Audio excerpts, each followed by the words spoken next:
The purpose of this video is to help you familiarise yourself with the controls and safe operation of the actually built 7.2 tonne TM body and accessories. For full operating instructions, please refer to the manufacturer's handbooks which you will find inside the vehicle. When using the vehicle, it is important that you always use the steps and grab handles provided. This will help prevent slips, trips and falls from the vehicle. The first thing you will note is in the top left-hand corner of the windscreen is the working height of the vehicle. This is 9 foot 8 inches or 2.95 meters. Looking at the vehicle dashboard, in front of the steering wheel we have the instruments, a left stalk, a right stalk, the gear lever, a top row of switches, the radio and the heater controls. Looking at the instrument panel we have the multifunction display. This shows system check information, time, miles, gear engaged and driver information.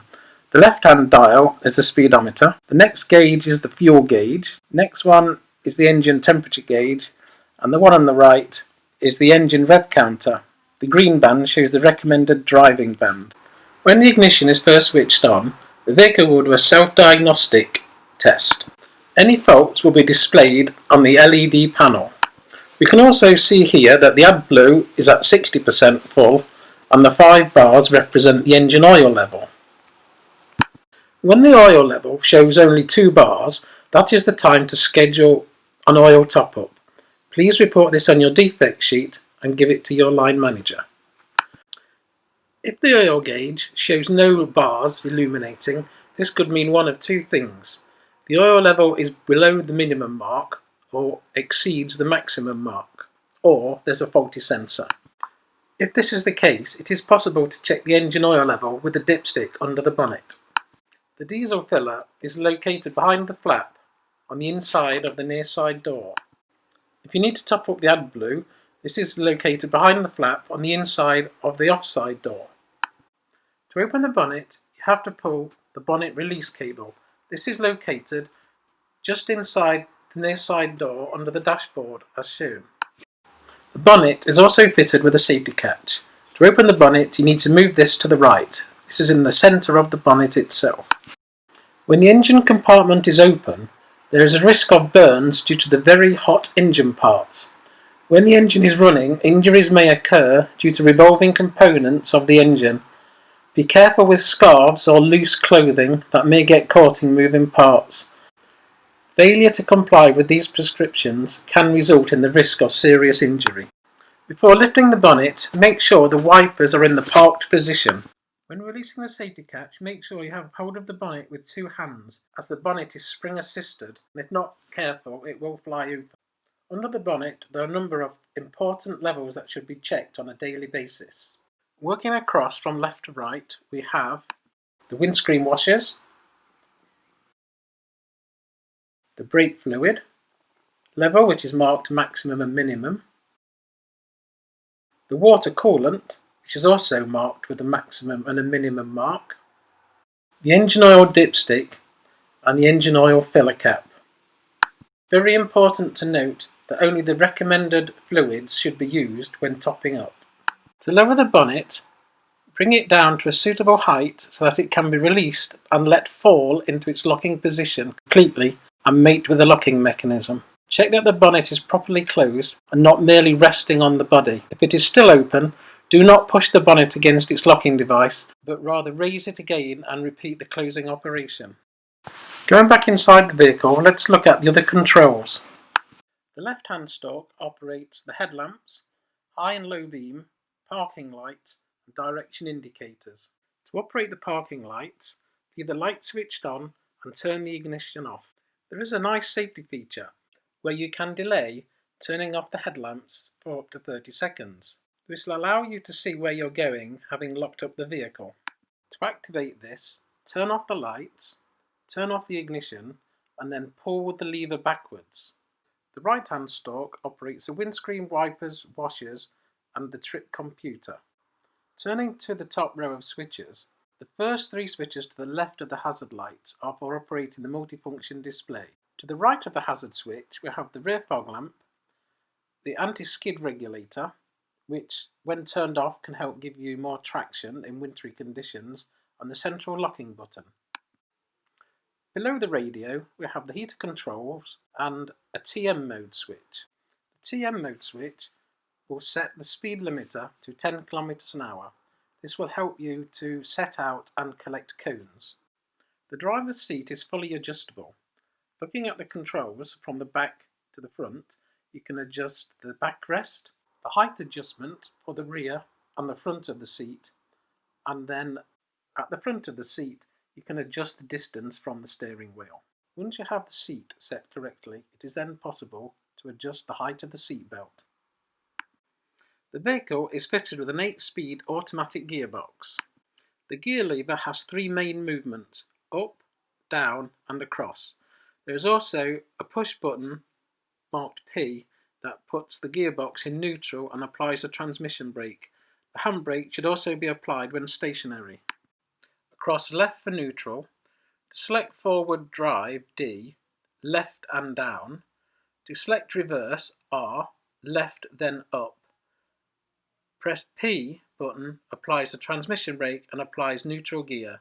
Note that Eco Power is disabled. Gear lever returns to the central position after any of these actions. The multifunction display will show the status of the gearbox. This is showing P for park, A for auto, N for neutral, M for manual, and R for reverse. Starting the vehicle, make sure handbrake is firmly applied and the gear lever is in the park position P. Ignition on, wait for the system check and the lights to go out. Apply the foot brake, turn the ignition key to start. Note, the vehicle will only start when the vehicle is in park with the gear lever park light illuminated. Driving in auto mode, after starting the engine, apply the foot brake, push the gear lever to the left and down against the spring detent. D auto mode will be selected. Note, drive will only be engaged whilst the foot brake is applied. Release the handbrake and slowly release the foot brake. The vehicle may creep forwards. Press accelerator lightly and progressively. The vehicle will move as engine revs rise. Once moving, the gears will change automatically according to the road speed. For manoeuvring, the vehicle will creep without increasing engine revs. On inclines, light throttle pressure is required. The hill starts, greater throttle movement and higher RPM will be required. It is also possible to change gear manually. If the gear lever is pushed forward or backward whilst driving, the gearbox will switch to manual mode. Push the gear lever forwards to shift down manually. Pull the gear lever backwards to upshift manually. To return to the auto mode, move the lever fully left and down. To select reverse, apply the foot brake. To select reverse gear, push the gear lever to the left and up. The display will show an R. Note, an intermittent audible warning will be sounded. This sound will remain whilst reverse gear is selected. We will look at the controls starting to the left of the steering wheel, working our way across the dashboard. The first handset operates the Nissan LP13 light arrow fitted to the rear of the vehicle. You should only operate this if you have been trained on how and when to use it. To turn on the handset, press and hold the red power button to the top left-hand side of the handset. You will notice the screen now shows a blank arrow board, the battery voltage and the brightness of the arrow. The brightness will reduce gradually as it gets darker. The board will continue to operate until the battery voltage drops to about 11.6 volts. After this it will shut down to protect the battery. To display a keep left arrow, press and hold the left arrow on the bottom of the handset. Keep it pressed until the wheel has done a full rotation. You will then see the left arrow on the display showing the displayed arrow to the rear. To turn the arrow off, simply press and hold the arrow down button at the bottom of the handset. To display a keep right arrow, press and hold the right arrow on the bottom of the handset. Keep it pressed until the wheel has done a full rotation. You will then see the right arrow on the display showing the displayed arrow to the rear.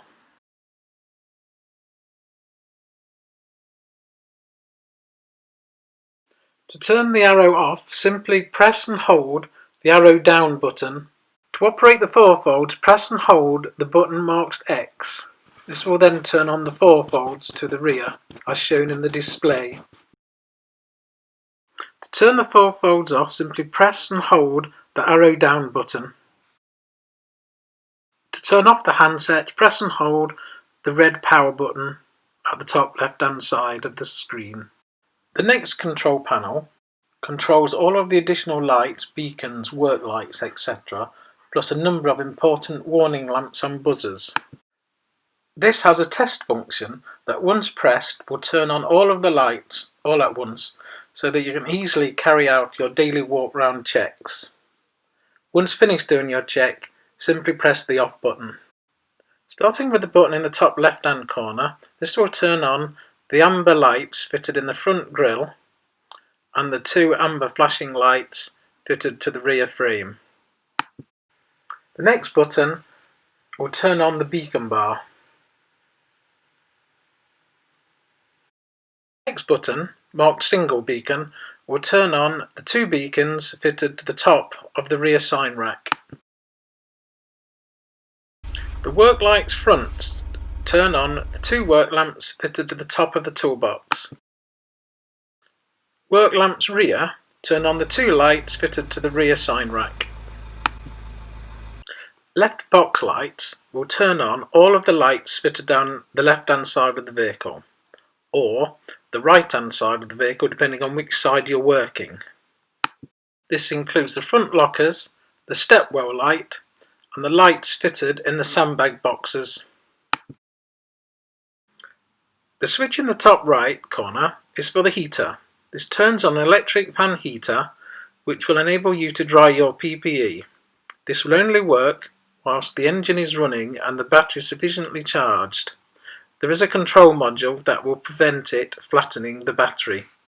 The next two warning lights, left step, right step, simply show when the step is open. This may be used when setting out or collecting cones. There is a speed warning which, if you go above 8 miles per hour, will sound to remind you that the step is open.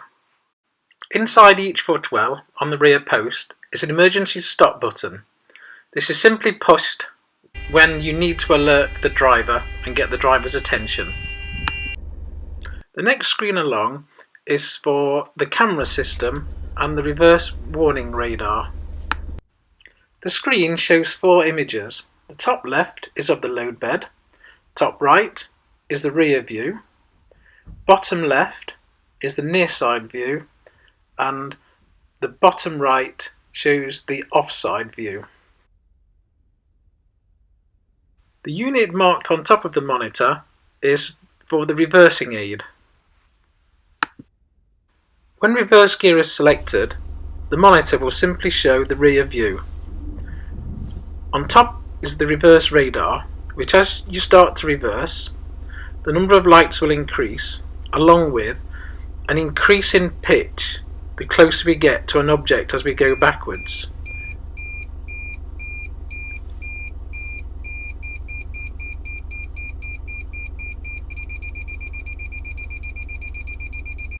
The screen fitted to the left hand side of the dashboard is for the Axtec onboard weighing.